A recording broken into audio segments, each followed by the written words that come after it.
Почитувани, додека мнозинството граѓани живееше под прагот на сиромаштија, во долгови и со блокирани сметки, функционерите од ВМРО-ДПМН нивните пари ги трошеле на ручеци со екзотична и ексклузивна храна, на скапи хотели, костуми, чевли и спа третмани, потполно игнорирајќи ги потребите на граѓаните.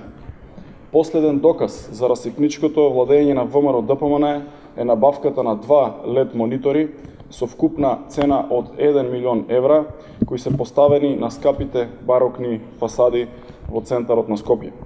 Наместо парите да бидат инвестирани за подобрување на животот на граѓаните, од ВМРО-ДПМН ги потрошиле овие пари за набавка на монитори, кои на ниту еден начин не им помагаат на потребите на граѓаните, освен што можеби преку нив било планирано да се емитува скапата пропаганда на Никола Груевски и ВМРО-ДПМН.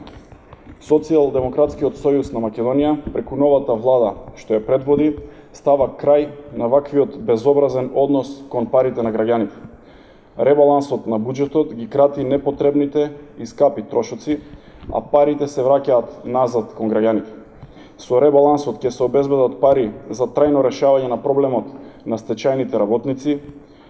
Околу 70.000 граѓани веќе од септември ќе добиваат минимална плата од 12.000 денари, ќе се зголемат средствата за подигање на ученичкиот стандард и повисоки стипендии и школарини, а ќе започне и проектот Младинска гаранција, која на младите ќе им понуди можност за доедукација, вработување или платена пракса.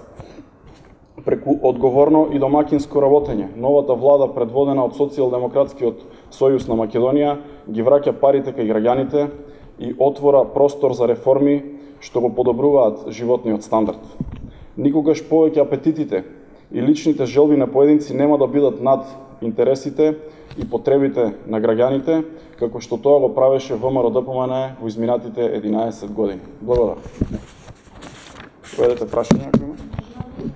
Да.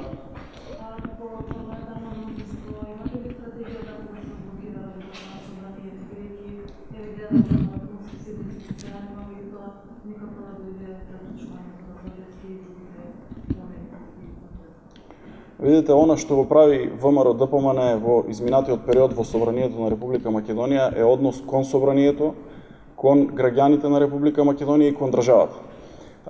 Ние деловнички не можеме да им забраниме тие да зборуваат, да говорат, меѓутоа тоа го покажува токму нивниот однос кон граѓаните и кон државата.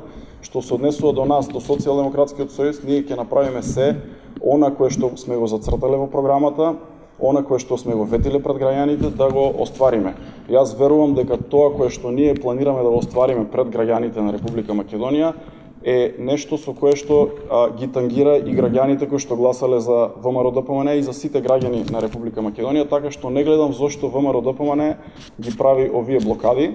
Единствено верувам дека тоа го прави заради тоа да не се промени јавниот обвинител, кој што гледаме дека во моментот кога таа точка е тргната, односно таа седница е тргната од дневниот ред, веднаш се најде начин како да се продолжи, меѓутоа верувам дека во наредниот период ќе надвладее разумот и очекувам многу повеќе конструктивност од ВМРО-ДПМН како опозициона партија во иднина.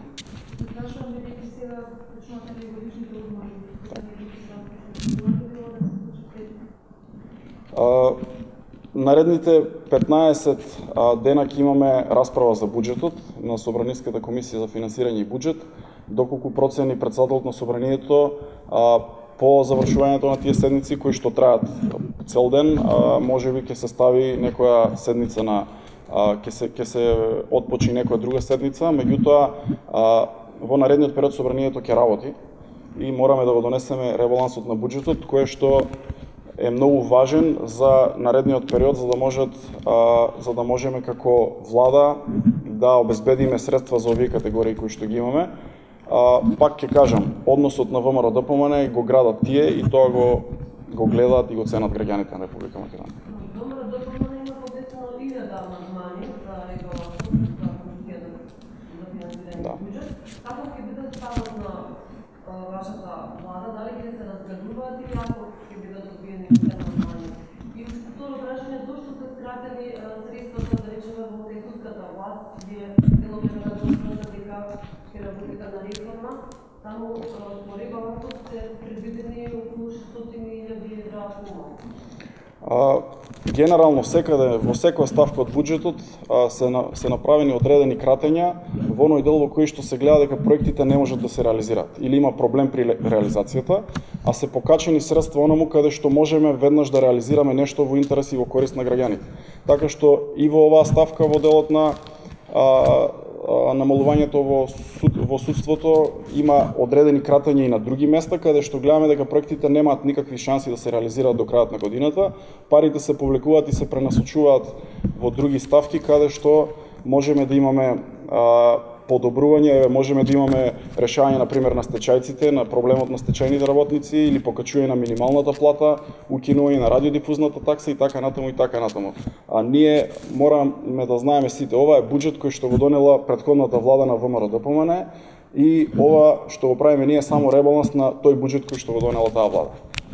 Не го говорите на првото прашање, каква позиција имате утре на позицијата? Видете, ќе се отвори општата расправа, ќе се дебатира, 15 дена ќе се отвори дебата по секое прашање, по секој амандман, во зависност од тоа што ќе биде амандманот, можеби нешто ќе се прифати од страна, кој што ќе се поднесе од страна на опозицијата, можеби ќе се одбие, така што треба вака ад хок не можеме да дискутираме, меѓутоа кога ќе ги видиме амандманите, кога ќе се отвори дебатата, ќе дебатираме и ќе носиме одлуки.